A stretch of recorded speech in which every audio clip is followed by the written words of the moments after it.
Namaste, and a very warm welcome to everyone present here. On behalf of SHoDH, I welcome you all to this session of our flagship literary dialogue series, Sahitya Samvad. This initiative is our humble effort to spark meaningful conversations around Indic literature, philosophy, and timeless wisdom through direct engagements with scholars and authors who embody that tradition. Today's session promises to be a deeply enriching one as we explore the essence of Chatuh Shloki Manusmriti, an English commentary authored by Sri Nithin Shridhar ji. But before we dwell into this, let us invoke the blessings of Goddess of Wisdom. For that, I request Adarsh ji to play the Saraswati Vandana and enlighten this gathering. या कुन्देन्दुतुषारहार धवला या शुभ्रवस्त्रामृता या वीणावरदण्डमण्डितकरा या श्वेतपद्मासना या ब्रह्माच्युतं शङ्करं प्रभृतिभिः देवैः सदा वन्दिता सा मां पातु Saraswati Bhagwati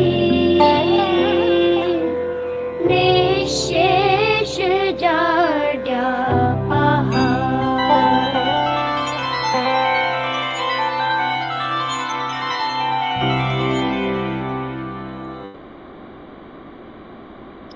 Thank you, Adarsh ji, for the spiritually uplifting invocation.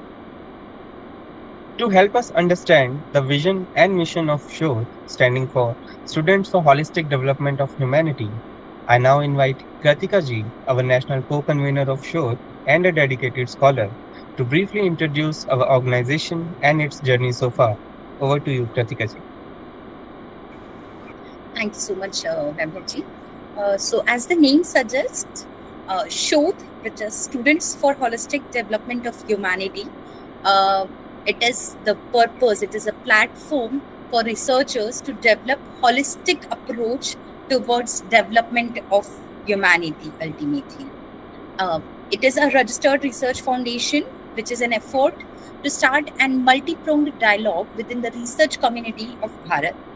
SHoDH brings researchers, policymakers, and academicians from all disciplines on a single platform and facilitates seamless exchange of ideas among them. Through a collective team effort of a dynamic and innovative research scholar community, SHoDH aims to create an environment of transdisciplinary research by brainstorming and innovating at the ground level. It envisages creating a holistic and multidisciplinary climate of research in Bharat and building an indigenous research culture through streamlining the holistic Bharatiya knowledge traditions. Sahitya Samvad Series is also one of the programs that SHoDH organizes. So this is about SHoDH. Rest move on to Vaibhavji.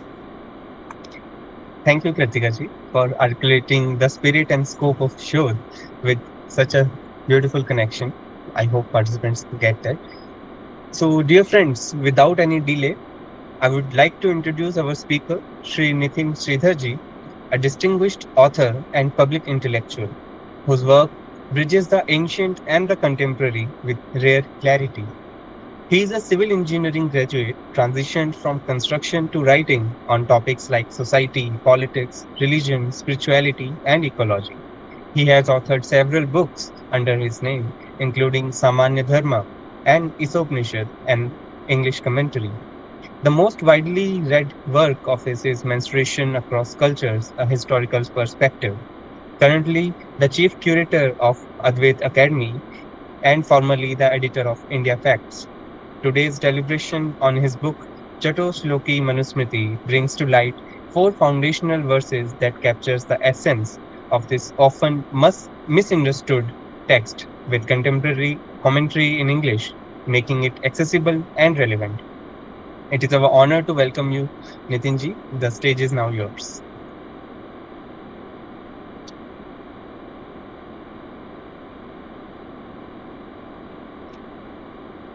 Nitin ji आप mute हैं.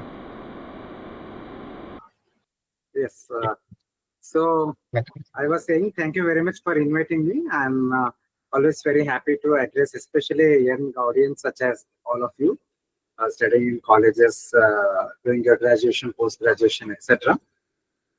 Before we proceed, let me begin with a prayer. Vakratunda Mahakaya Koti Surya Samaprabha Nirvignam Kurume Deva Sarvakaryeshu Sarvada Om Jayanti Mangala Kali Bhadrakali Kapalini Durga Kshama Shiva Dhatri Swaha Swadha Namostute Ishvaro Guru Ratmiti Murti Bheda Vibhagini Vyamavat Dehaya Shri Dakshinamurtaye Namaha Bharati Karunapatram Bharati Padabhushanam Bharati Padamarudham Bharati Tirthamashre Vidya Vinaya Sampannam Vitaragam Vivekim Vande Vedanta Tattvatim Vijayakara Bharati Shri Gurubhyo Namaha. Thank you again for inviting me. Let me share my screen and then start the session.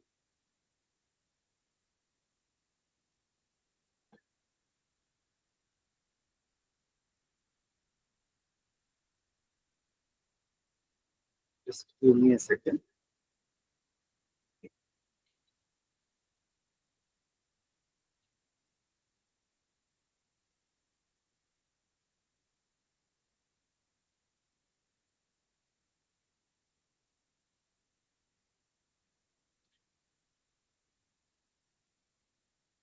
Are you able to see my screen? Yes, sir.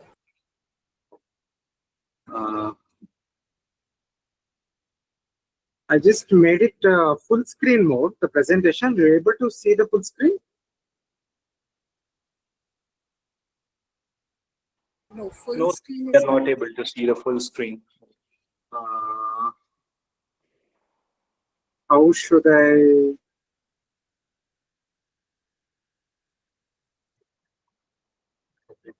So, but Function type it's key Still not in the full screen mode. yeah. So go to the bottom right corner where the zoom in percentage is written. Yes, there. And there's a button on the left, beside negative minus sign. You just click on that and it will go full screen. Beside the No, minus. I am going to full screen in my PowerPoint presentation, but it is not visible to you, right? No, sir. No, It's sir. not. Okay. Okay. Yeah. So So during the screen sharing, now you select window 2, the presented window, so it will work like that. And if not, you can just start just as this. No okay. issues. Okay. So let me then start as it is. For some reason, it is not working.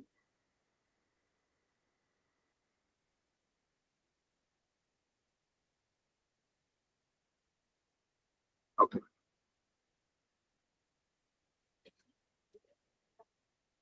Okay. So at least my current screen is visible, right? I have just zoomed in out a little bit.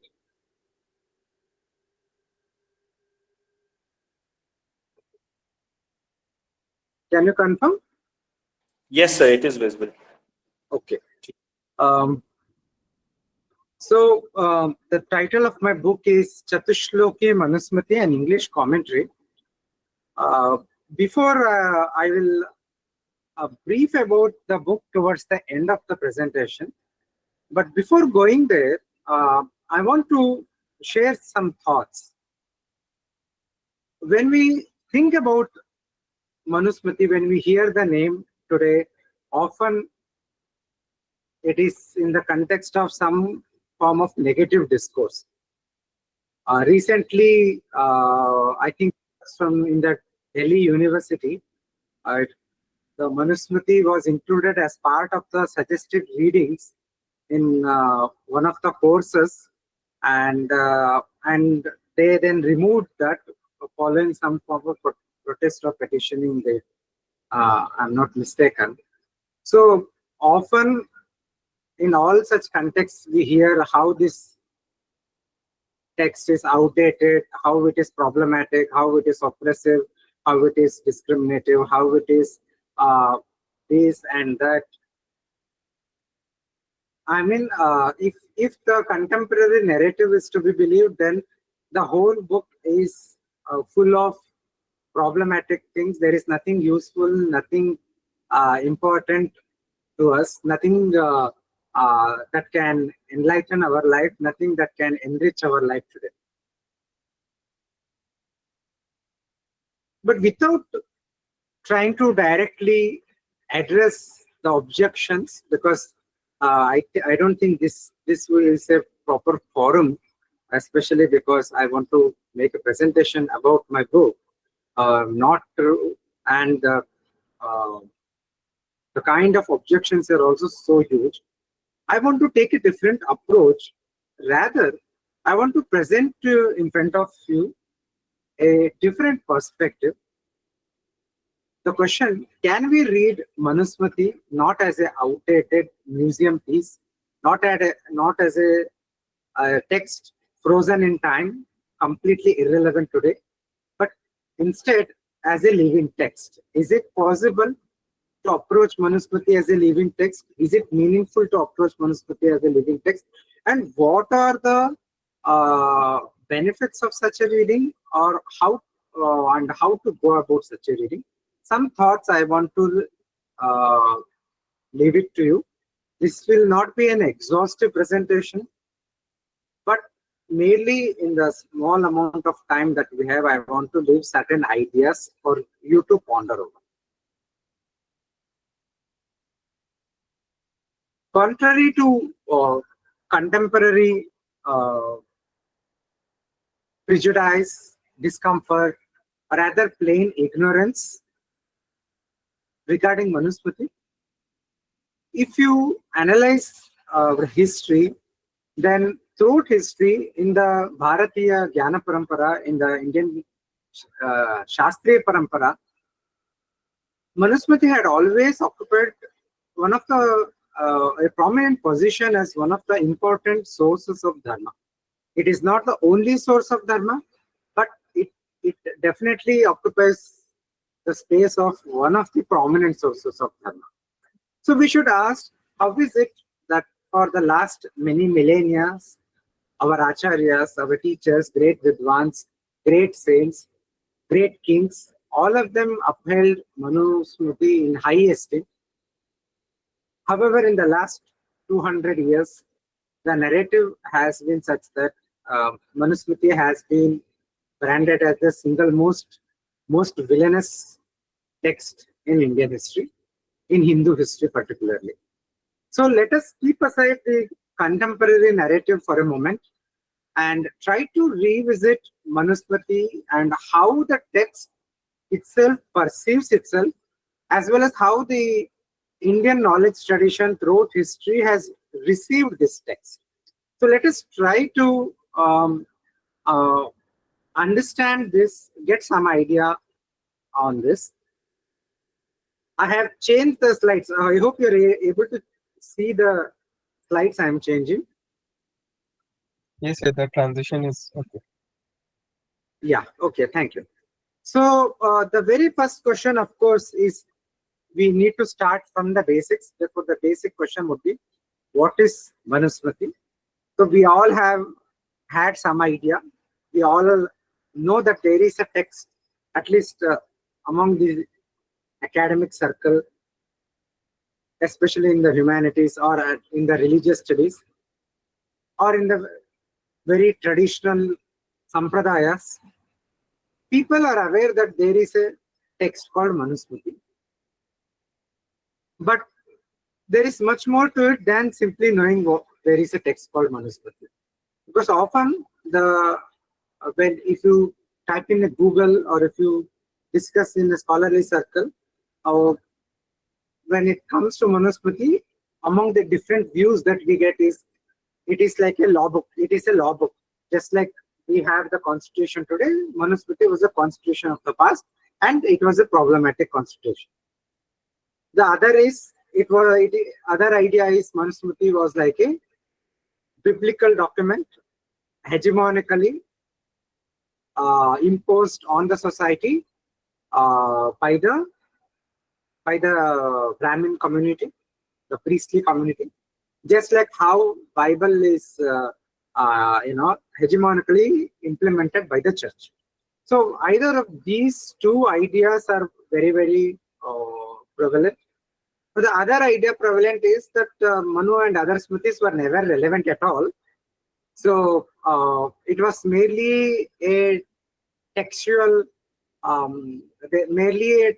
pastimes indulged by some section of scholars, having no real life relevance at all. So that is another side of the argument. So we have this all kinds of arguments from left, right, center, and every kind of political shades, making all these different kinds of argument, from blaming Manu Shastra for all the ills of the society to saying that the Smriti Shastras, etc., had zero relevance on the ground. We have all this. But as I said, let us try to understand how the text perceives itself. So what we call as Manusmriti is more formally, more technically should be called as Manava Dharma Shastra. Some of the manuscripts themselves use this term, Manava Dharma Shastra. So as the name itself implies, the Manusmriti is a Dharma Shastra. So Dharma Shastra means Shastra refers to Shastra is like a textbook. Rather, technically speaking, Shastra refers to a systematic and thorough elucidation on a subject matter. Shastra also means an ordering of a subject matter in it is about pedagogy. It is about teaching a subject matter in a very systematic, very thorough, very technical matter.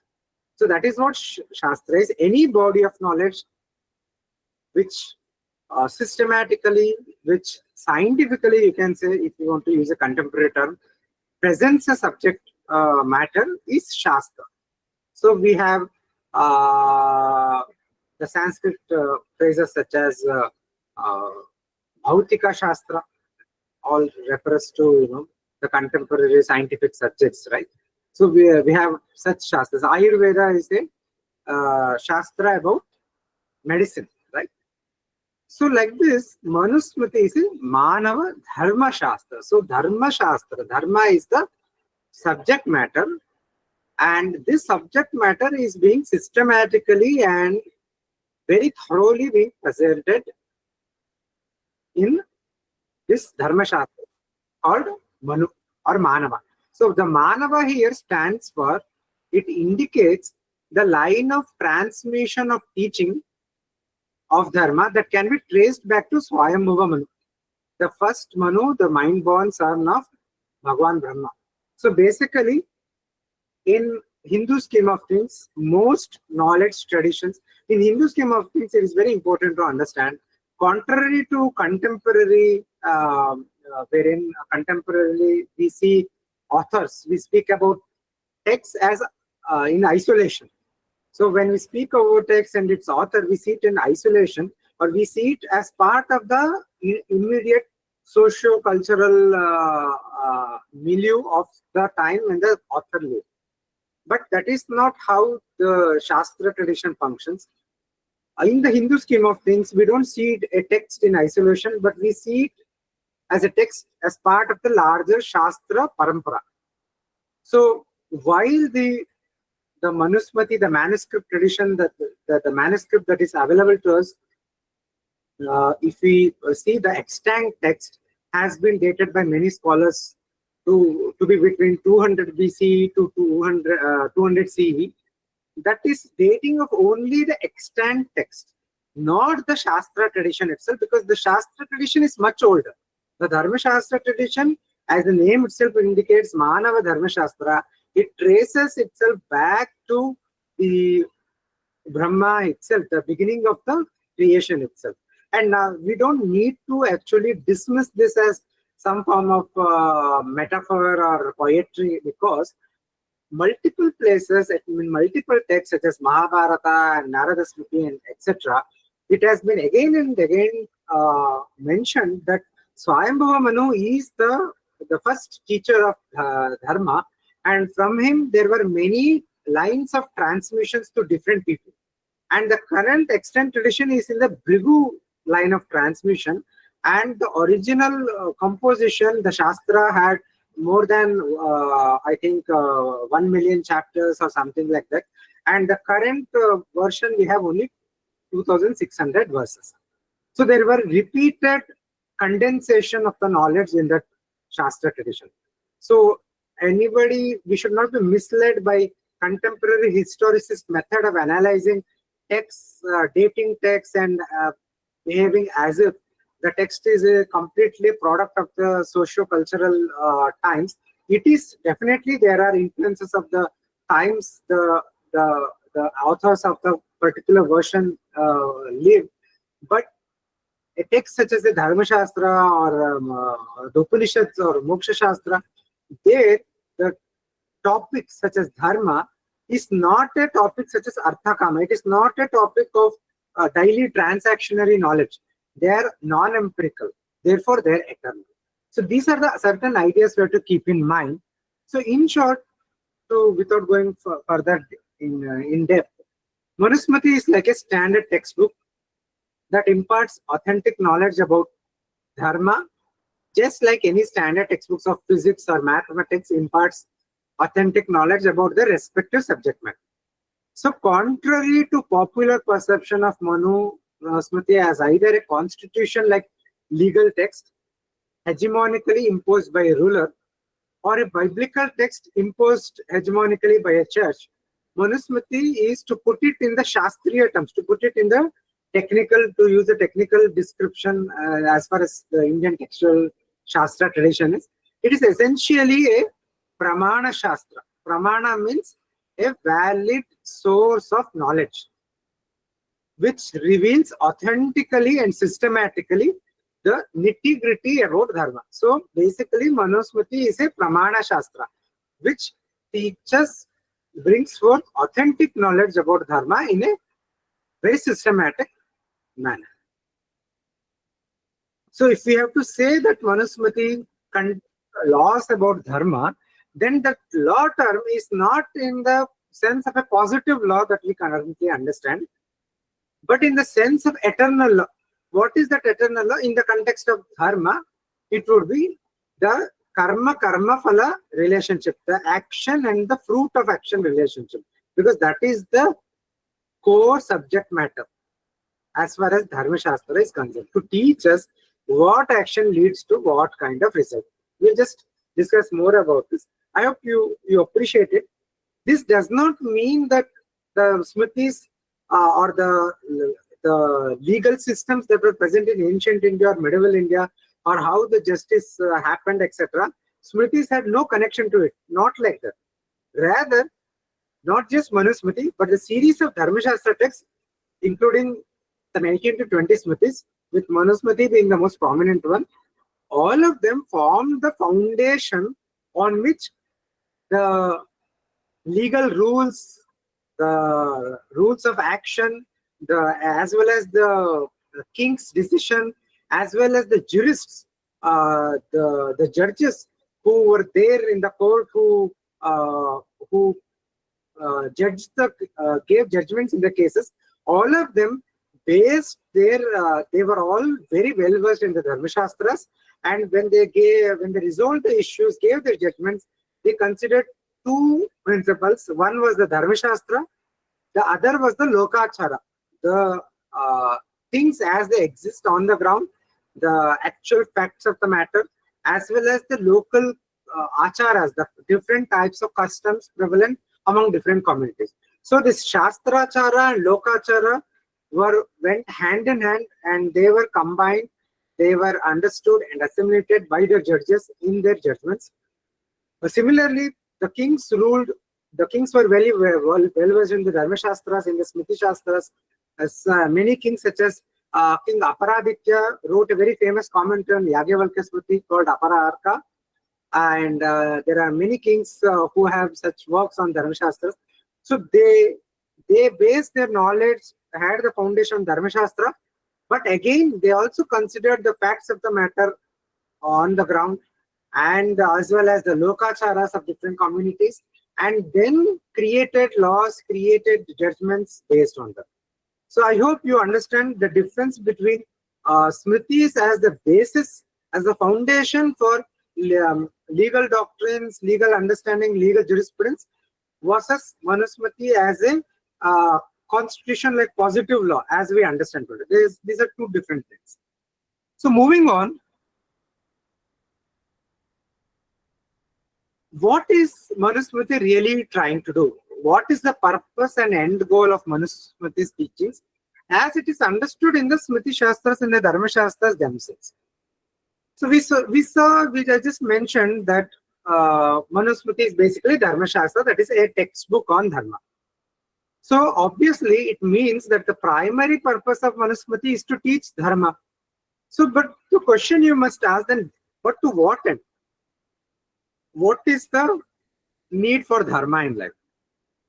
You all must be aware that in the Hindu scheme of life, we have this fourfold Purusharthas, fourfold goals of life, fourfold paths, fourfold kind of actions that we can do in our life, called Dharma, Artha, Kama, Moksha. So this Artha and Kama is very, very easier to understand. Artha refers to our material prosperity, the wealth of the nation. The Artha can also be translated as power. How to handle the power, how to handle administration, the political power especially, all comes under Artha. You know, the Artha Shastra of Kautilya, it is less about wealth and more about political power and administration, running the state, running the government, defeating the enemy, right? So the wealth is there, but it is not just about wealth. Artha is not just wealth. Artha is about material prosperity. Similarly, Kama is about pursuit of material pleasures or sensory pleasures. It includes pursuit of conjugal pleasures. It includes as well as other forms of music, dance, or any kinds of desires that you have, mundane pleasures. Moksha, of course, most of you should be understanding as the pursuit of the ultimate goal of life, the spiritual liberation, the moksha. We will not get into how to define moksha because different schools differently, but ultimately all accept that moksha is the ultimate goal of life. It's a spiritual goal, spiritual liberation, spiritual emancipation, however you translate it into English. But what is the scope for dharma? Why should one pursue dharma? Where does this dharma fit into this scheme? So dharma is essentially a connecting link. It is a link which ensures that one can attain well-being, overall happiness, both here in this world as well as hereafter, after the death of this world. See, dharma is essentially a reference to our actions. People often miss this. We often use the term dharma very lightly today. Dharma this, dharma that, this is dharmic institution, this is that is dharma, this is dharma. But we have to know, it is using in extended sense is completely okay, not an issue. But we should always ensure that the extension is also has some basis in the actual technical definition of dharma. And what is that technical definition?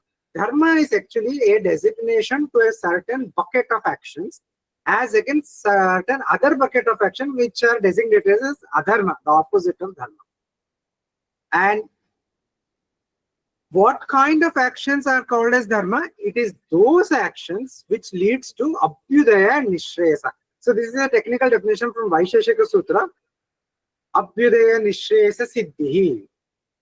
So dharma refers to those actions which help in attainment, siddhi, or attainment of both abhyudaya and nishresa. So abhyudaya refers to, simply to put it in simple terms, all forms of this worldly prosperity, material prosperity that includes, the fulfillment of artha and kama, as well as attainment of swarga after death, attainment of all kinds of happiness, not only in this life but also in your next lives, and gaining purification of the mind, that is chitta shuddhi, which this purification of the mind eventually helps you to attain nishreyasa. Nishreyasa means moksha. So without going into all the depth of all this, it is simply we can understand that dharma means, what is the purpose of understanding dharma? The purpose is to attain happiness and overall well-being, wherein overall well-being implies attainment of sukha, which is happiness, swarga, which is the Hindu notion of heaven, not the Christian notion of heaven. Chitta shuddhi is purification of the mind, which will lead to moksha, or the ultimate goal of life. I hope this much is clear. So, to just illustrate with an example, somebody says, I am poor, I want to make money. So there are two options. One person studies hard, gets a job in a bank, and earns whatever he earns and lives a modest life. He's satisfied, he's happy, as a good family. He may never become super rich, billionaire, millionaire, but he is sufficient enough. He earns sufficient to lead a happy life, fulfill the needs of himself and his family, and also enjoy certain luxuries of life, not all of them. But there is similarly a person who is also works in the bank, but he wants to make lot of money. So he thinks that, let me adopt corruption, let me adopt some questionable means, and let me make some good money. Now, he may make money, he may build bungalows, get many real estate, become very, very rich within 10 years. But there is always a chance that he will get caught and go to jail. The point is, there may be a third person also corrupt, but he may not go to jail also. So this is analysis of how action and fruit of action functions. In the case of first person, he has adopted a dharmika means. So here he is experiencing, he may not become super rich, but he is experiencing happiness. He is content. The contentment is also a form of happiness. He is not greedy. He is aspirational, but he is not greedy. This is the path of Bhagavad Gita, the Karma Yoga, and he is happy.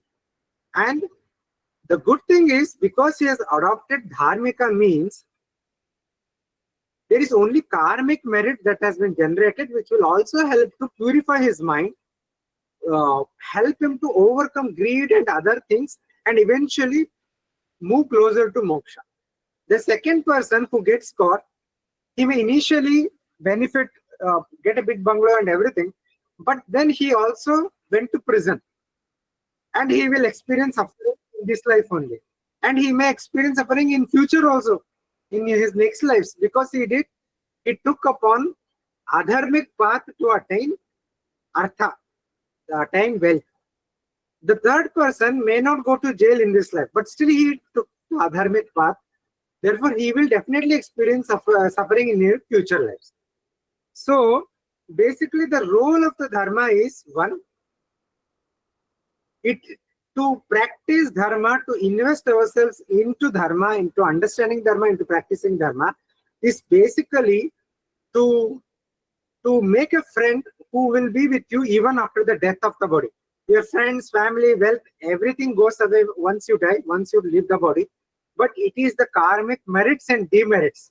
These are the two people, they are not people, you understand, right? These are the two entities who will be with you. One will be your friend, another will be your foe. Because the merit will give you happiness, the demerit will give you sorrow. So the more you invest in this dharma, the stronger your friend will be, better your future lives will be, your fate after the death of your body will be. So basically, this is a long-term investment, much longer than any mutual funds. This is an investment. Investing in dharma is investing for many, many lives that will be there in front of you, because human life is very, very difficult to attain, right? The other purpose is dharma is the method to attain moksha. Unless you purify the mind through dharma, to dharmika anushthanas, the practice of dharma, you cannot practice the spiritual practices needed to attain moksha, because such practices will not fructify as long as your mind is afflicted by this greed, jealousy, lust, and other things, right? So when we so what is the goal of Manusmriti? Therefore, it is the goal is to reveal to us, teach us the proper methods of dharma that is applicable to us, that is tailor made for us. Manusmriti teaches two kinds of, not just Manusmriti, any Smriti Shastra, Dharma Shastra teaches two kinds of dharmas. One is Samanya Dharma, the common principles such as Ahimsa Satya Asteya, non-injury, practice of truthfulness, practice of non-stealing, practice of controlling the mind and senses. All these are common to anybody and everybody across the world. This is called Samanya Dharma. The other is tailor-made Vishesha Dharma, specialized Dharma. These are tailor-made for different people with different tendencies, different capabilities, different life circumstances, different ritual capacities. These are different, tailor-made. But there is certain methods mentioned that can be used for everybody and everybody. So the purpose of Manu and other texts like that is to tell you what kind of method is most appropriate for you, what kind of method, when you apply, can lead you to Abhyudaya Nishreyasa, that is overall well-being, material happiness, spiritual well-being, all of them that you can attain in this life as well as in the future. I hope this much is clear. This is the purpose of Manusmriti. This is the purpose of Smriti Shastras. But there is another layer to the purpose. It is the Dharma Shastra do not limit themselves to indicating the individual's path towards overall well-being. They also conceive of a vision of a ritualistic social order, very different from the contemporary vision, contemporary all sociological texts of Indian history, Indian communities. They are at very materialistic level. So that is where there is a lot of confusion. We hear terms such as Varna, Jati, Kula, and caste. So there is a lot of confusion what refers to what. The Varna is basically a Shastriya terms, and its concern is a ritualistic categorization of ritualistic capacities, right? So the Dharma Shastra conceives as a vision of a ritualistic social order wherein each and every individual is to be enabled, facilitated, and empowered to pursue their paths towards their self-actualization and self-realization by employing methods suitable for them. The texts such as Manusmriti, you will find a lot of content which says all can practice this, but it will also find you'll find a lot of contents which says only some people can practice this, others cannot and should not practice it. Now, when we contemporary today we read some cherry-picked quotes from all this, we might find very objectionable verses. But if we can keep aside our presentism and try to understand the heart of the Dharma Shastra, we will see the Manusmriti teaches is as much inclusive in its teaching through the inclusive teachings as it is through these exclusive teachings. In each case, whether it is inclusive or exclusive, the purpose of the Manusmriti and other Dharma Shastras is to indicate what methods are suitable to a person using which a person can attain Abhyudaya Nishreyasa, overall well-being, self-actualization and self-realization. Right? So this is the deeper goal of Manu and other Smriti Shastras, to provide a framework for ritualization of entire society.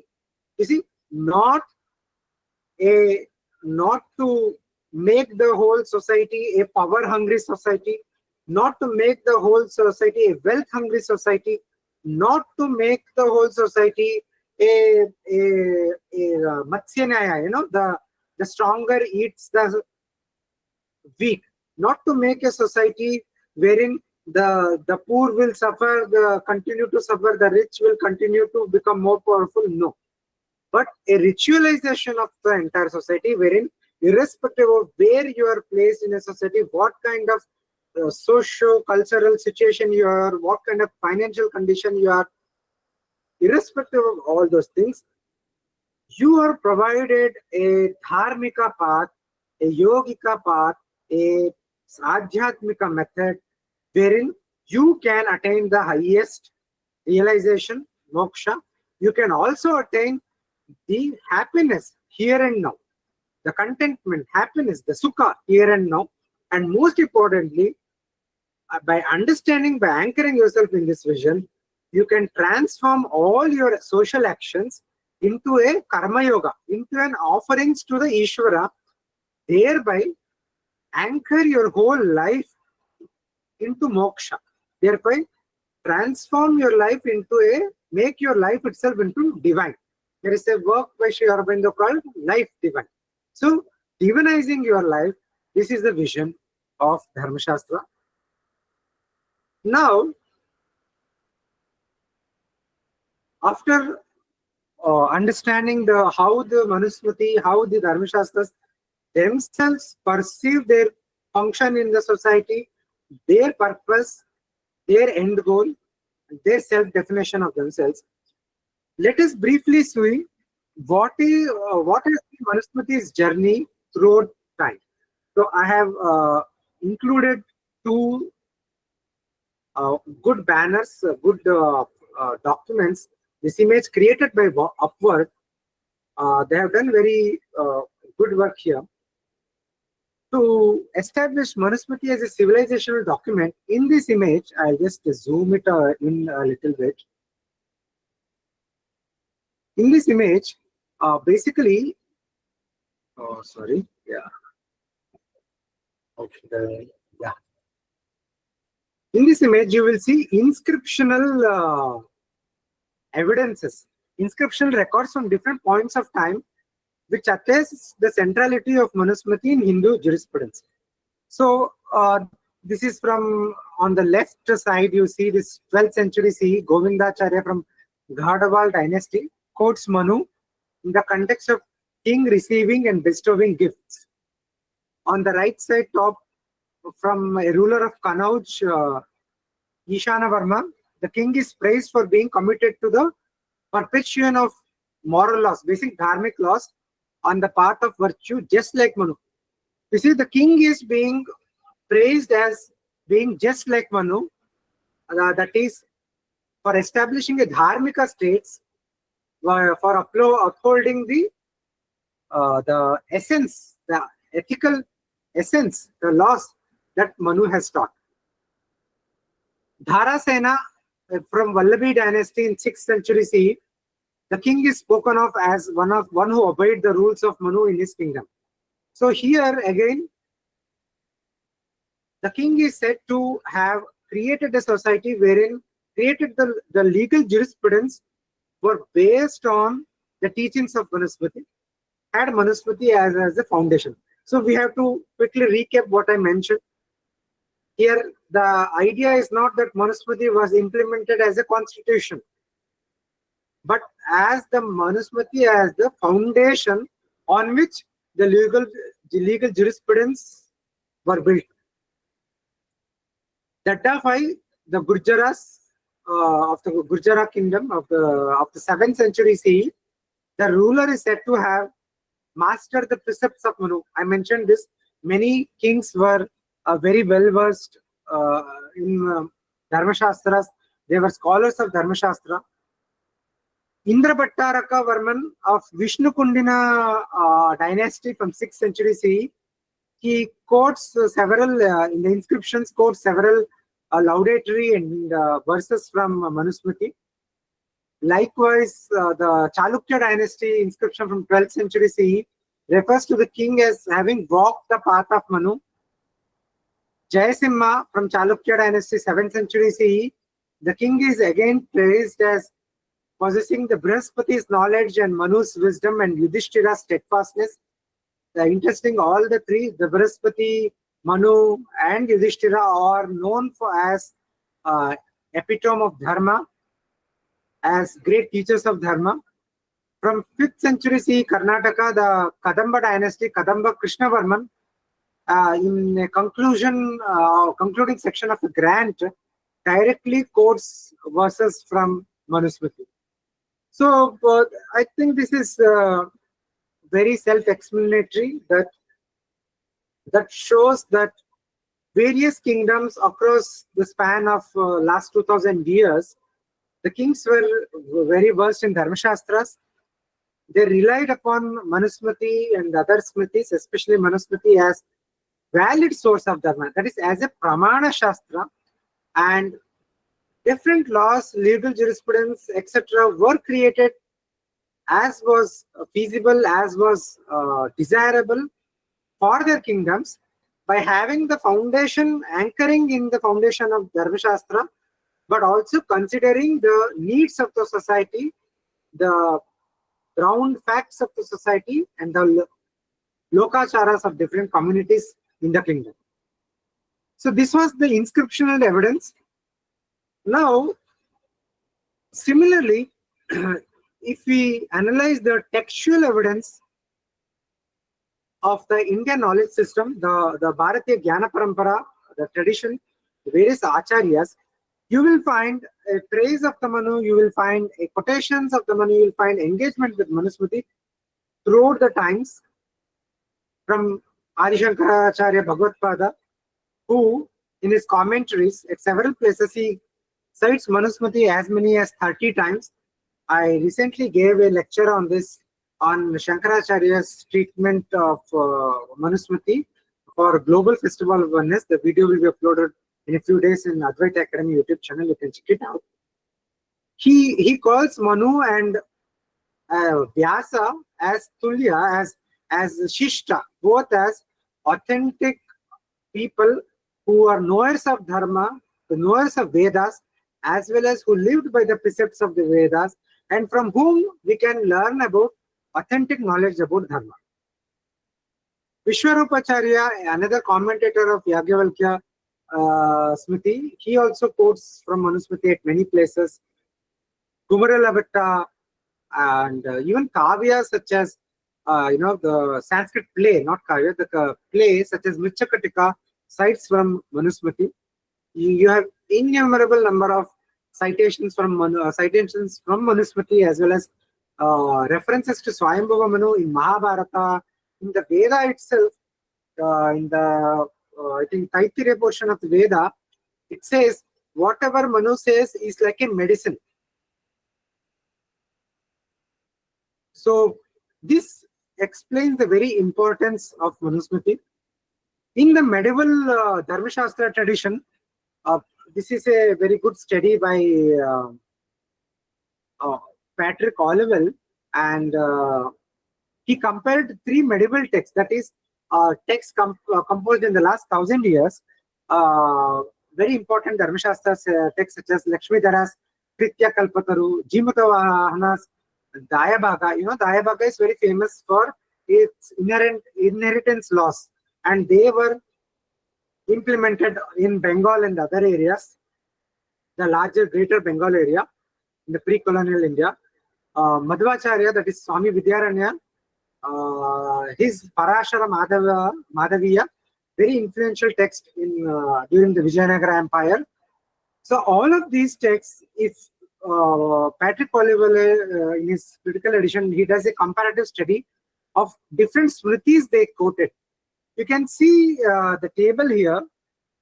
They all quote different smriti texts in their works, but the maximum citation is always from the Manu. take it Kritya Kalpataru or Jayabhaga or Parashara Madhavya, the maximum citations is from Manu.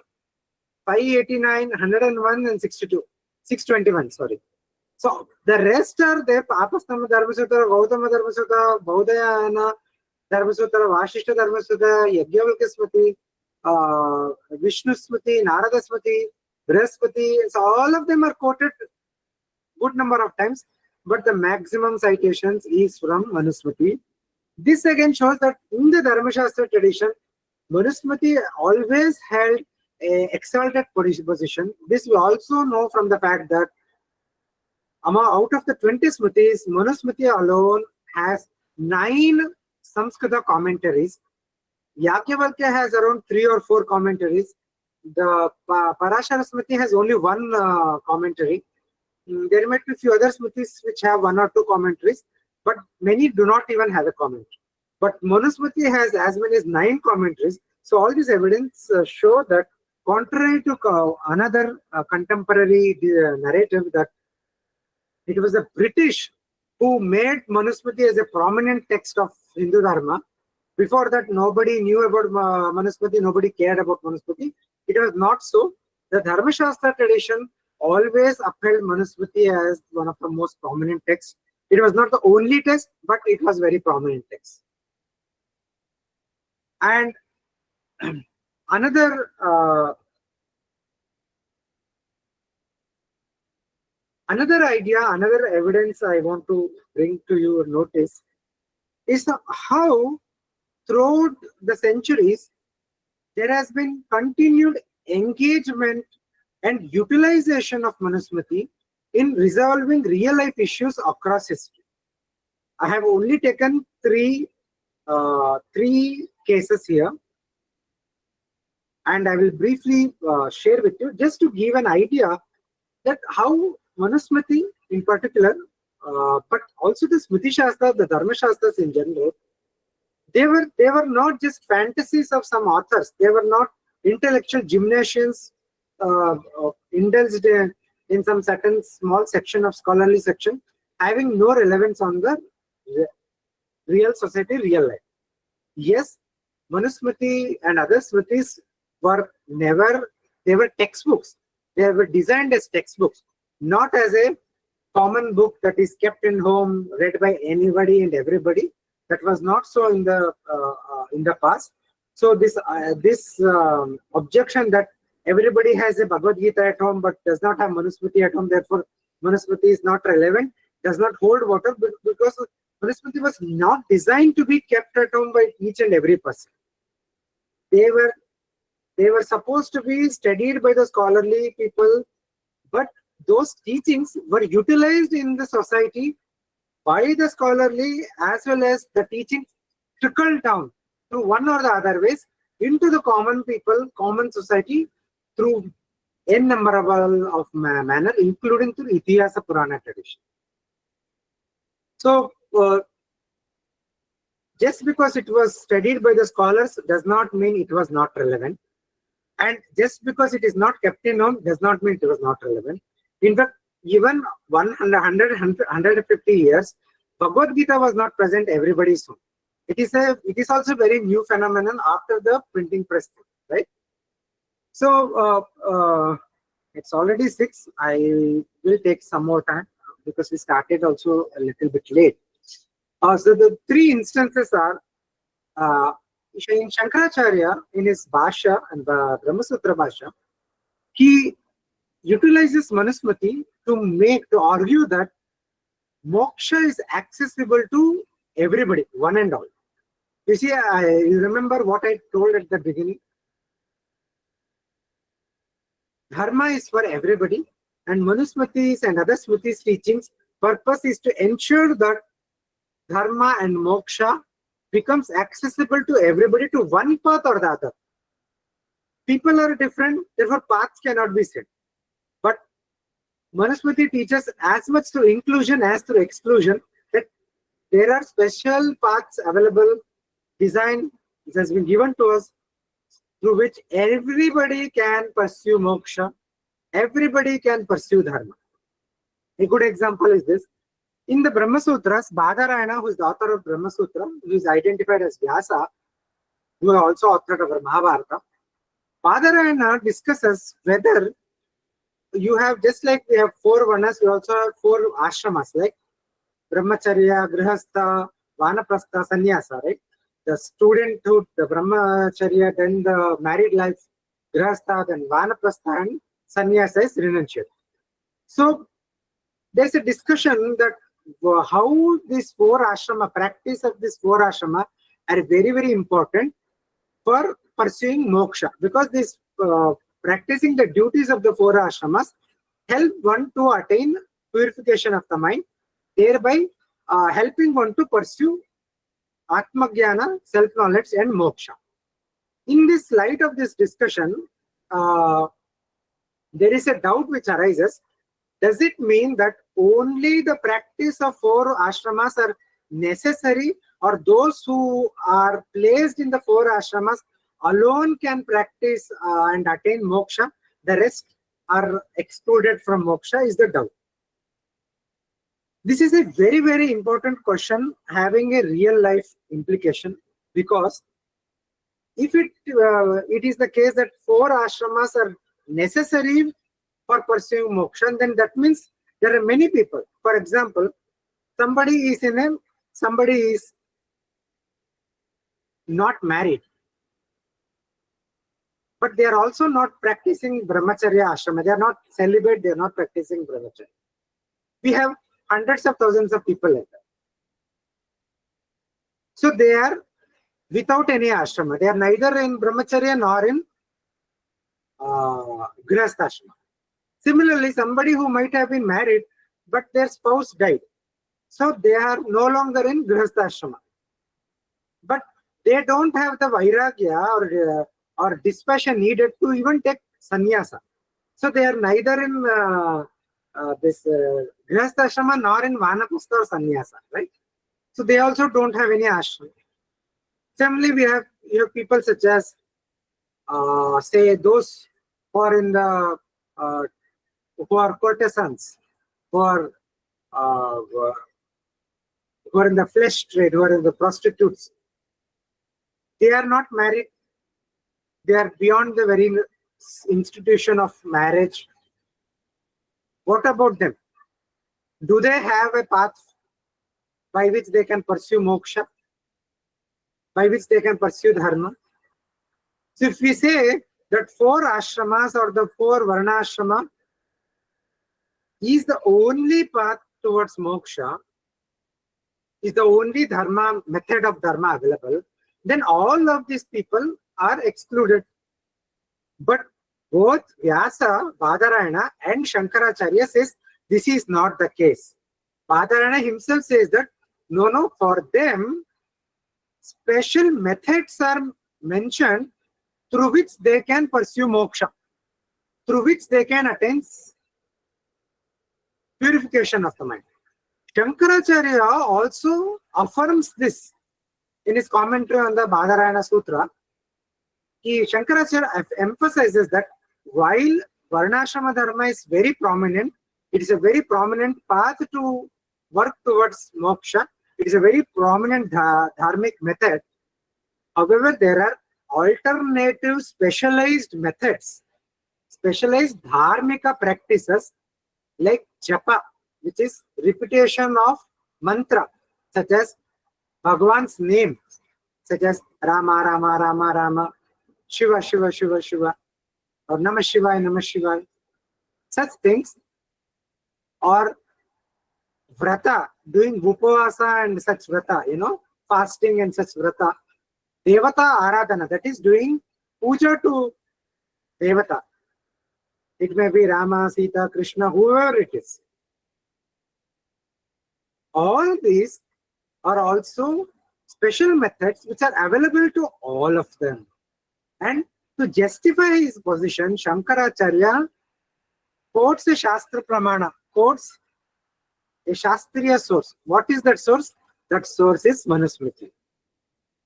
He quotes one verse from Manusmriti, 2nd chapter, which says, irrespective of whether one is able to perform other dharmic practices or not.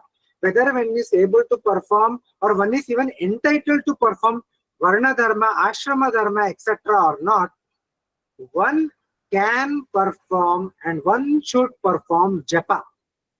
So japa is the most exalted of the dharmika practice, and it is available for everybody, irrespective of whether you're eligible to perform other dharmic methods such as Varna Dharma, Ashrama Dharma, etc. Whether you're eligible or not, and even if you're eligible, if you're unable to practice or able to practice, you're practicing or not practicing, doesn't matter. But this japa and all is the most exalted practice that can be practiced by everyone. Using this as the pramana, as the valid knowledge, source of knowledge, as authoritative source, Shankaracharya justifies his position that everybody has access to moksha. They may be ineligible to perform yajna, etc., mentioned in the Vaidika Shastras. They may be ineligible to perform the certain ashrama dharma. I gave examples of widows or widowers, or the courtesans, or those who are unmarried but not celibates. All of those people, they may not be able to practice ashrama dharma, varna dharma, etc., etc., but they can pursue they can practice the dharma of japa, vrata, devata upasana, etc., and pursue moksha and attain moksha also. And this is not the isolated verse. There are many such verses in Manusmriti. There is a verse which says ahimsa satyamastyam shaucham indriya nigram esam samasika dharma. So, ahimsa, satya, asteya, all these are samasika dharma. They are the common principles of dharma, common methods of dharma that can be practiced by everybody. In another place it says that the practice of Vaidika karmas, practice of tapasya, practice of swadhyaya, practice of 2-3 or methods are given. These are the methods through which moksha can be attained. So the tapasya is something, only the Vaidika karmas is limited to certain people having certain eligibility criteria, certain ritual capacities. But others, tapasya, etc., can be practiced by one and all. Right? So this is very, very important. The Dharma Shastras lays the basis for this. They gave us the knowledge that these are the methods through which we can pursue moksha. That is how they are inclusive. Another two cases, they are very connected. One is Swami Karpatriji's citation, utilization of Manusmriti to prevent conversions of Bengali Hindus during partition. When the partition happened, there were a lot of violence against Hindus by the Muslim Islamists, and some of them forcibly made certain Hindu families eat beef, and so that they feel, eating beef is one of the ideas which make one feel brushed, fallen from our dharmika achara. Now they were forcibly made to eat it. So as a result of it, the idea was so that they can be converted into Islam. But Swami Karpatri Swami went there, consoled them, and gave them all some material things needed to help them get over that very difficult situation. But in addition to that, he also gave them proper guidance and advice. He said that you were forcibly fed beef and made to convert. So both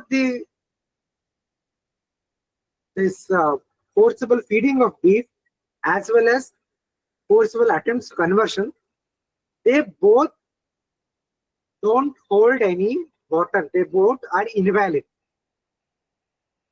They did not result in you becoming fallen from Sanatana Dharma. They did not swerve your roots from Sanatana Dharma because they were forcibly done. They were coercively done. And he cited Manusmriti's 8th chapter, the verse which says that any transaction, anything done under coercion, under force is invalid. Similarly, recently in 2024, when there was a controversy, when it was reported that the Tirupati laddus, the laddu prasadam, which are given to devotees, it was contaminated with animal fats, including beef tallow. A test was run, the laboratory test confirmed this. So this led to a lot of devotees having great concerns and apprehensions. During that time, I had argued in a piece in my blog and in some talks also, using the same verses that Karapatri Swami had cited, along with some similar verses in the same chapter, wherein I argued that all these actions, these are actually invalidates. The Manusmriti invalidates all actions, all transactions done under coercion and without full awareness. So I had argued that this whole incident, the devotee was the innocent, the victim, he was not unaware. He was completely unaware. So it was a case of deception, and deception is a form of violence. It is a form of coercion. Therefore, no papam, no karmic demerit actually attached to the devotee. So there was no need to be apprehensive for as far as devotees are concerned. So this was what I had argued. So this shows that Manusmriti and other Smritis, Shastras, are as much as relevant today as it was in the past when it comes to the matters of the socio-cultural religious practices on the ground, the individual customs and practices, the acharans that we do. And there are many eternal teachings in Manusmriti that are always relevant. Teachings such as steadiness, forgiveness, self-control, ahimsa, satya, I already mentioned, they are always relevant. There are many insightful guidelines, such as for food habits. Manusmriti says we should never disparage food. We should always rejoice and worship food, and only then we should consume it. Only when we will consume such food, it will impart strength and vigor to us. Otherwise, it will lead to health issues. It will deplete our energy. If you watch Japanese anime, you will always notice one thing. Before eating food, they always say, "Thank you for the food." Right? Take any animes, any genre, most of the times you will see this idea. They will always say, "Thank you for the food."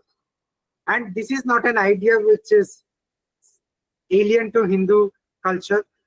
This very idea is expressed in Manusmriti, that one should always rejoice, one should always feel gratified, and one should always welcome the food. One should always worship the food. Similarly, in the context of husband and wife relationship, it says how mutual fidelity, mutual love, it is the essence of man-woman relationship. It is the essence of husband-wife relationship. And it is the absence of this is the cause of most divorce today.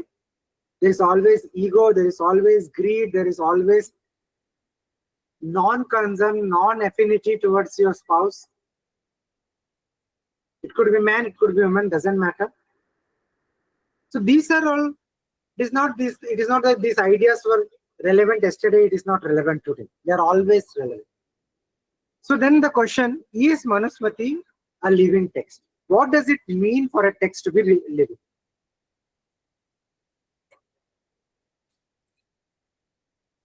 My thoughts on this, many people may have many different thoughts.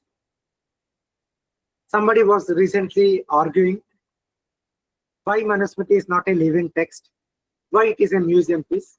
But here I present my ideas. A living text, as I see it, is one which is aware of its own purpose, its own object, its own end results. It has seen engagement, debate, and applicability throughout the ages in one form or the other form, directly or indirectly.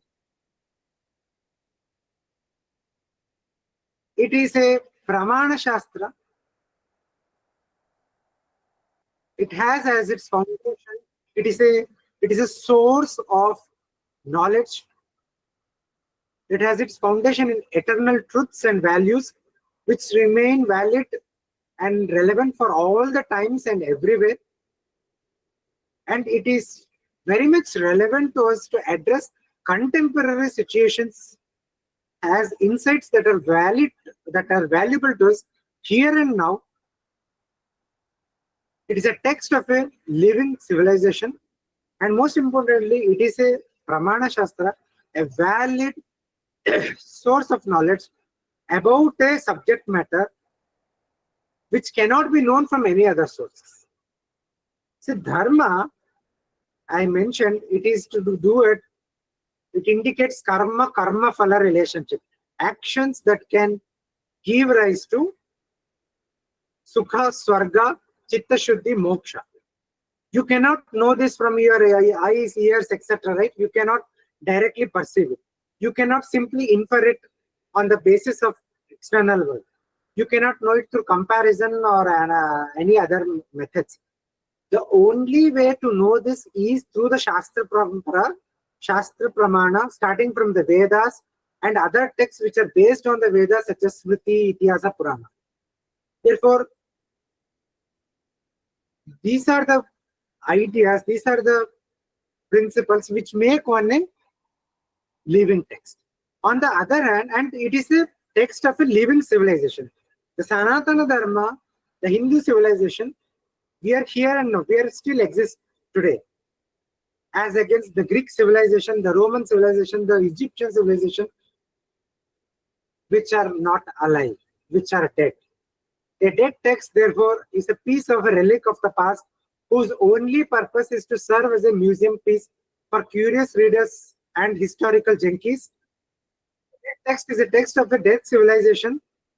We have many such great works from Egypt, Mesopotamia, Greece, etc., which are studied mostly for their historical value.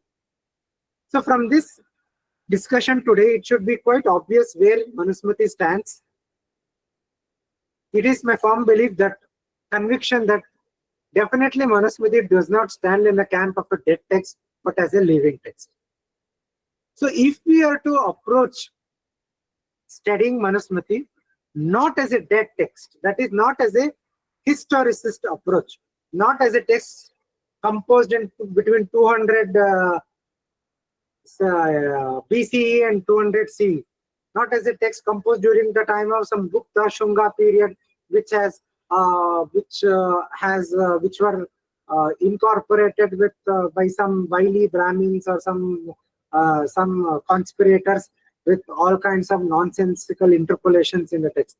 Not as a text which is completely irrelevant today, but as a living text, as a text of a living civilization, as a Pramana Shastra. What does it mean to read Manusmriti as such a living text?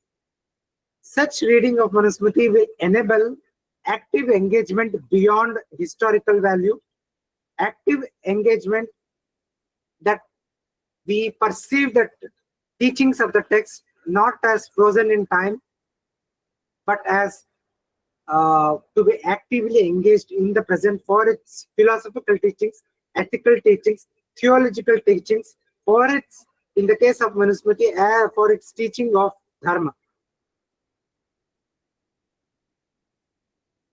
It enables contextual and discerning application of the teachings. It encourages interpretations of the teachings of the text to address contemporary challenges while retaining the spirit of Dharma embodied in the text. This includes contextualization as well as extended application of the teachings, going beyond the literary meanings, going beyond the specific context in which particular verse or a particular teaching may appear in the text. We have seen the Karapatri Swami's example or the Tirupati case example were good examples of such extended applications, such contextualizations. Reading as a living text enables the text to serve as moral and ethical compass. Even today, here and now, we will no longer be, whenever difficult topics come up for discussion, such as abortion age of marriage, this, that, etc. in the socio-cultural space. We will no longer be blindly copy-pasting the narrative from the West, the frameworks from the West. We will be anchoring ourselves in the Dharma Shastra teaching as our moral and ethical compass, and continue development of Manusmriti to resolve real-life issues.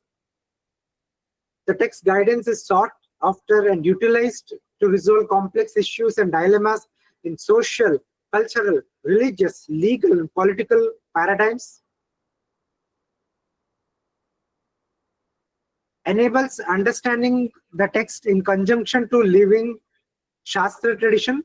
So text is not studied in isolation or as a relic of the past, but as part of the living tradition on the ground, the Shastra tradition that exists, the Vaidikas who exist, the contemporary communities and their individual practices that exist on the ground. So this approach challenges colonial narratives that considers Manusmriti as outdated, oppressive, and other things. This ensures continued scholarly engagement with the text, because scholarly dialogue, community dialogue on dharma, social roles, justice, legal jurisprudence, individual responsibilities, all these issues can be grounded and anchored in the Dharma Shastra tradition, Dharma Shastra worldview. Posits Smriti as spiritual foundations. So only when the text is understood as a living text, their eternal teachings can be engaged with. The Dharma Shastras are the foundation are the spiritual foundation, because they give us the spiritual methods, the dharmic methods, the ritualist methods, using which we can attain moksha.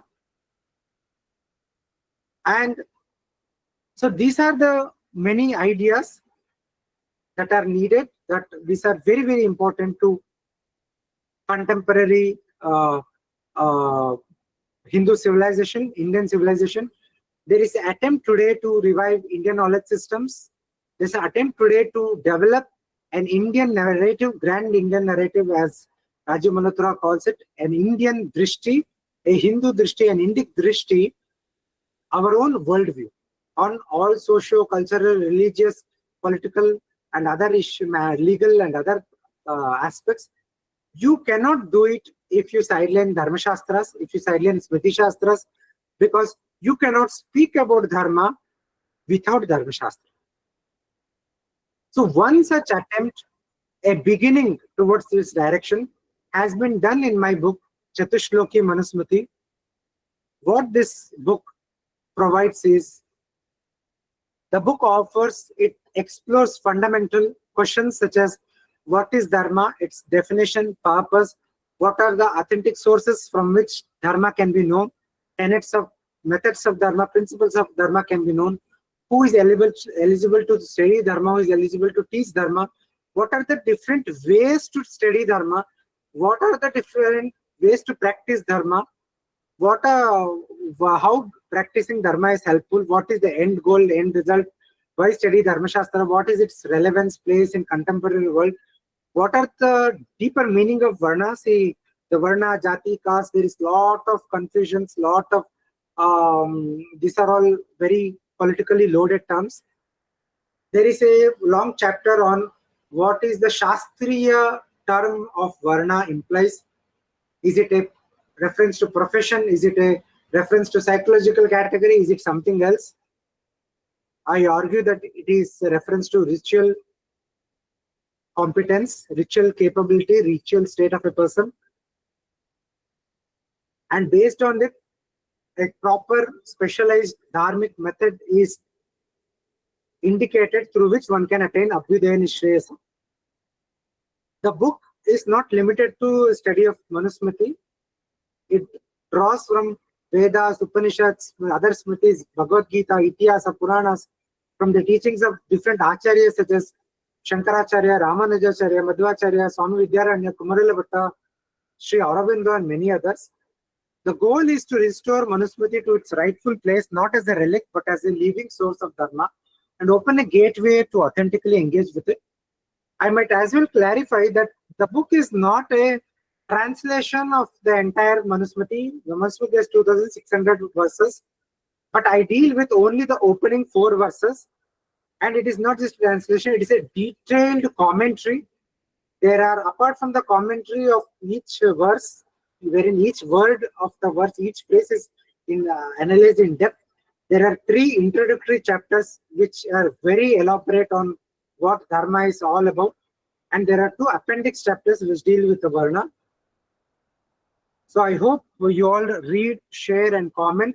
This is an invitation to rediscover our Dharma tradition intellectually and spiritually.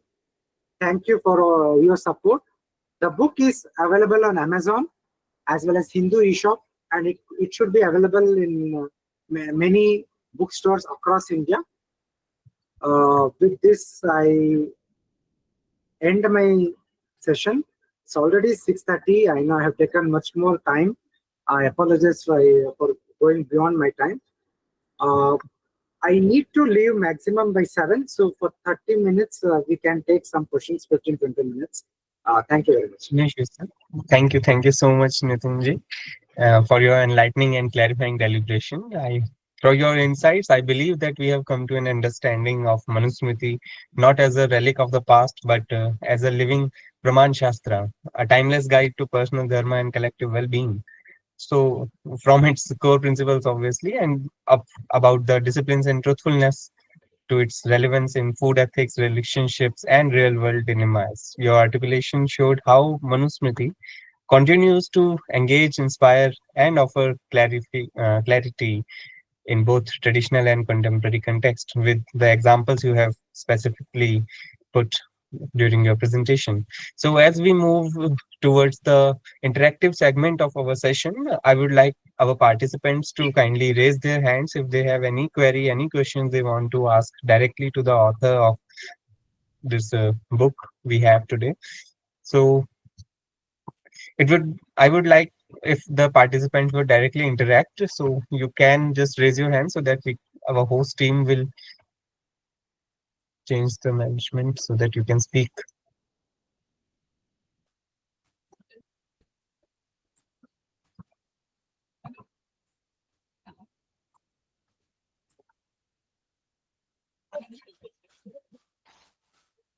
Yes, we have Samriddhi ji wants to ask something. Hello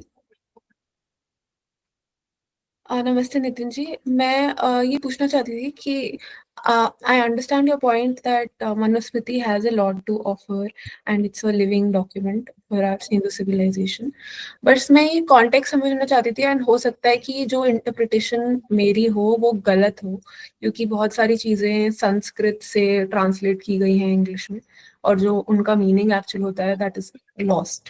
but from what I know कि जो एक particular श्लोक है मनुस्मृति 9.3 में which talks about the fact कि a woman should never be independent. तो उसके बारे में क्या what is the correct translation and what is the correct understanding with context? Very wonderful question. I would say that you please get a copy and read the book. In the 3rd chapter of the introductory chapters, I specifically address this question. There is a long discussion on the correct understanding of this verse. But to tell you briefly, in the context of this verse, first of all, the verse is not at all addressed to the women at all. The intended recipient, audience of that verse is the menfolk of the family. You will understand it from the first half of the verse. Pita tu rakshati kaumari, right? The father, the husband, and the son, they are the intended recipient. As far as the verse Nastri Swatantram Arhati, so the controversial part is the Swatantra, wherein the translation, if you simply say, oh, the women do not deserve independence, the first thing that comes to our mind is what we understand by the English phrase independence, right? So we understand by independence, we understand that our freedom to make decisions, freedom to decide what we want, what we don't want, freedom to pursue our hobbies, our likes, our ethos or our aspirations. But here, none of them are referred to. In fact, in a very different place, in a very different context, Manusmriti says one should never be dependent. One should always be independent in taking decisions and such things. I'm just paraphrasing here. So, if you, I have explained in that chapter, the contextual rendering of Swatantra in that particular verse in the 9th chapter, the correct rendering is a state of non-protectiveness. So the meaning is the women should never be left in a state of despair. They should never be left in a state of non-protectiveness. That is, they should always be protected. That is, they should always be given an environment wherein they are happy, they are facilitated to pursue their whatever dreams or whatever it is. So it is very completely opposite to what we understand. And if you read further, the specific context is in the context of marriage and family and all. So we have in a different place, the Manusmriti also says, Yatra naristu pujante tatte ramante devataha. So in the family where the women, they are not happy, there the family is destroyed, where the family itself goes to sorrow. Where the women of the family are happy, where they are in a very happy environment, non-abusive environment, there their family prospers. So the protectiveness here, the Pita Rakshati part is there, or the husband Rakshati. The protectiveness is a very, very broad term.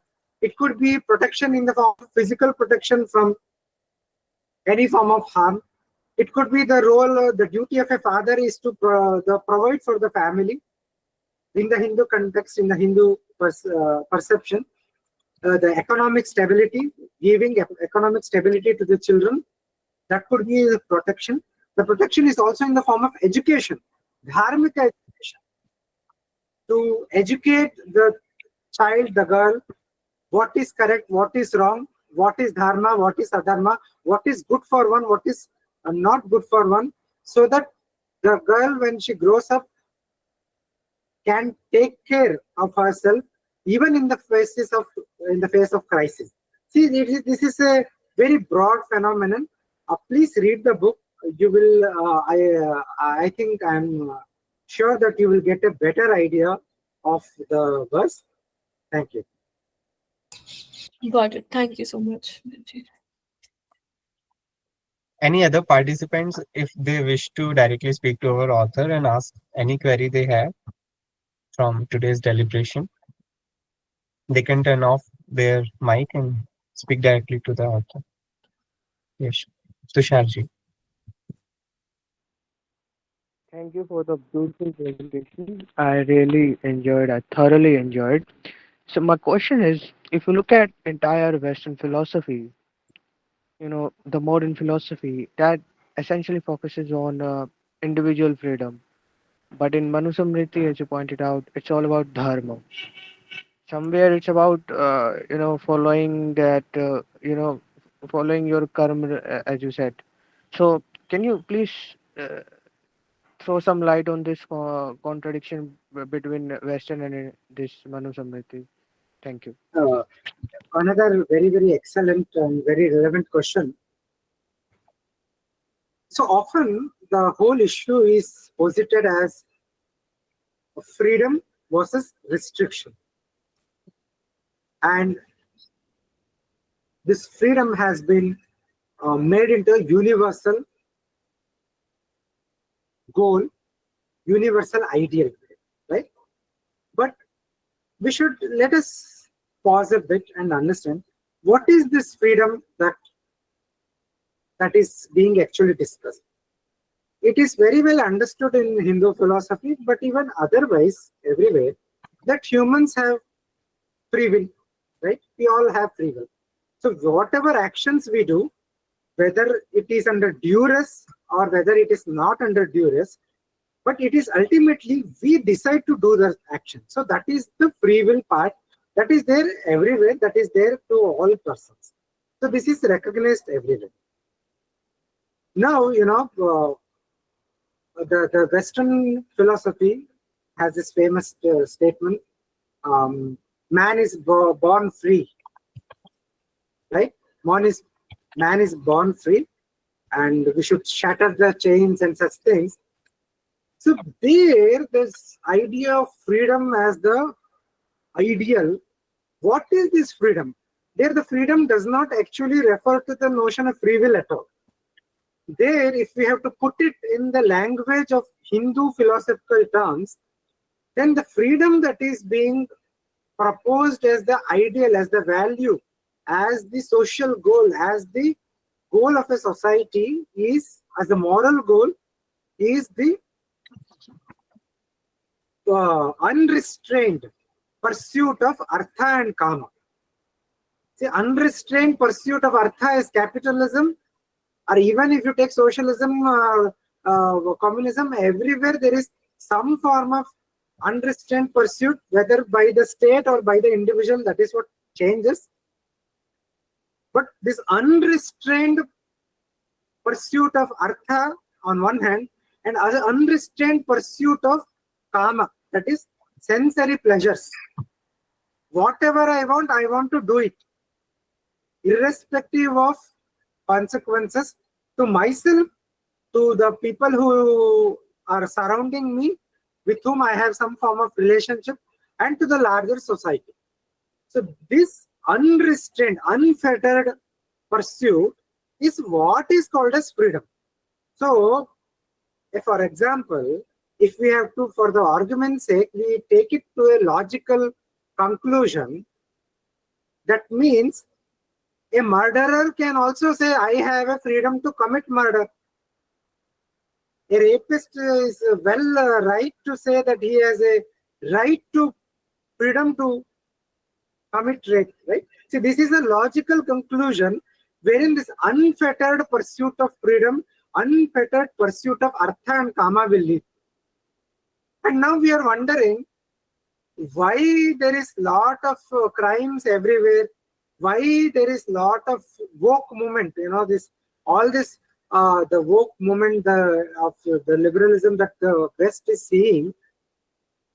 The heart of the matter is this, that we want all kinds of freedom in every way. I have the freedom to define, call myself, I am not a man, I am a female, or I am a computer, right? So this is the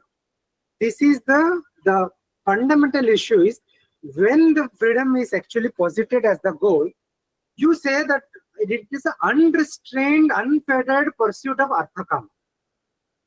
But what is the very purpose of dharma?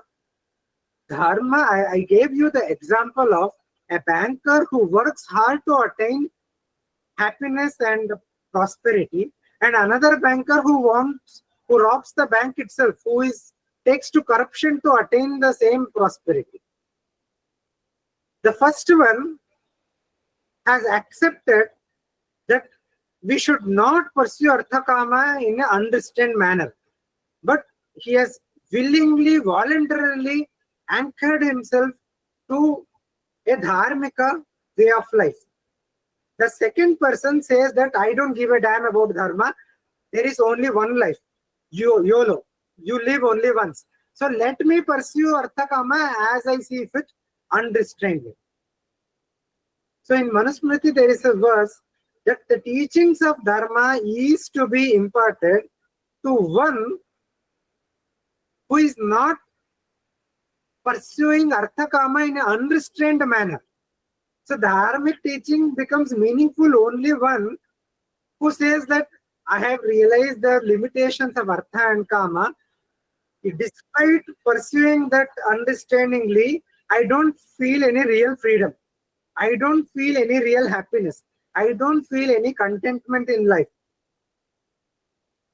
Either you arrive at this conclusion after experiencing lot of trouble in your life, or you, from your very young age, you have seen how a dharmika life, how a simple life, how a content life, how this in our own families or in our Itihasa Puranas, we have seen how people lived a dharmika life and we have anchored in that worldview, then this becomes very natural to us.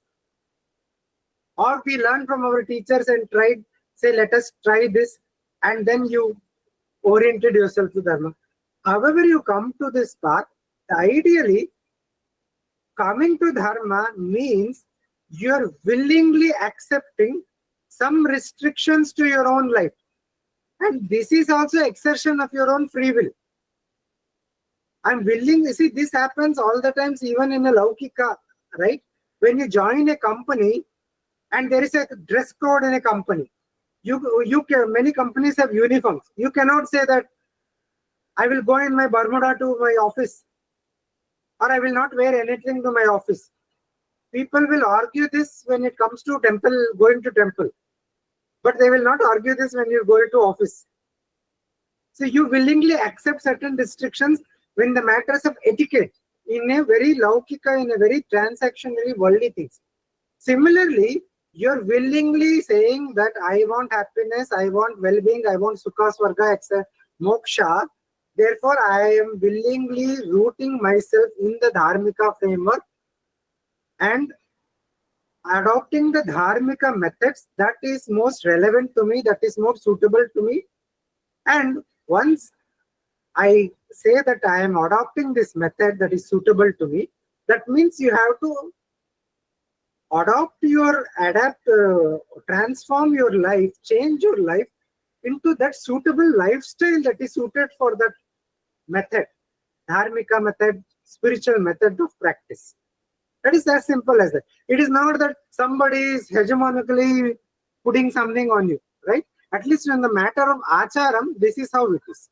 The legal jurisprudence is a very different thing. And there are many other things, as I said, the facts on the ground, the kulachara, the many other things comes into picture also. I hope this answers your essential question about freedom versus dependence. Here the dependence is on the fact that I accept the Dharma Shastra as a Shastra Pramana and I say that let me try to orient myself dharmically to the best of my ability. 100% is not possible, fine.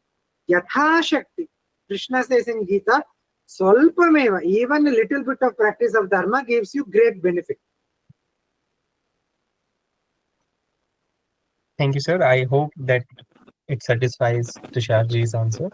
Yes, sir. Thank you. Moving next, dear participants, I have shared a feedback form link, Google form link in the chat box. Kindly fill it and you can receive your e-certificates through automatically through emails.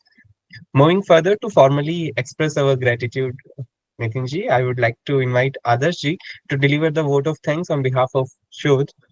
Adarshji. Uh, Thank you, Vaibhavji. So first and foremost, thank you to Sir, the author of the book, for such an enchanting discussion. I hope, I mean, we can see from the questions that there are generally misunderstanding and misconceptions about the textbook Manusmriti.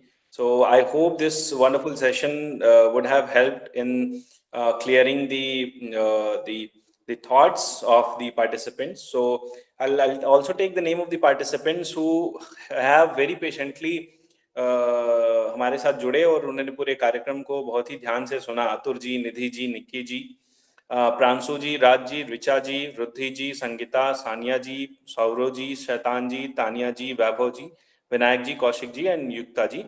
Thank you to the participants for patiently listening to our speaker and interacting through your questions. And last but not the least, thank you to the entire SHoDH Foundation team, SHoDH Delhi team, and the organizing committee who have successfully organized this wonderful session.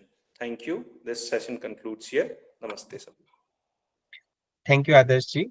And as we draw this insightful session to a close, I again extend my heartfelt gratitude to our speaker for his time, insights, and dedication to Dharma, and to, of course, our audience for their patience and participation, making Sahitya Samvad truly meaningful.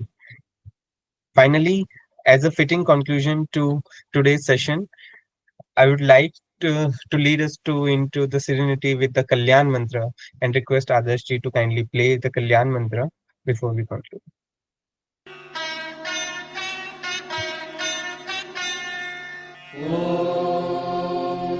सर्वे भवन्तु सुखिनः सर्वे सन्तु निरामयाः सर्वे भद्राणि पश्यन्तु मा कश्चित् दुःखभाग् भवेत् ॐ शान्तिः शान्तिः शान्तिः.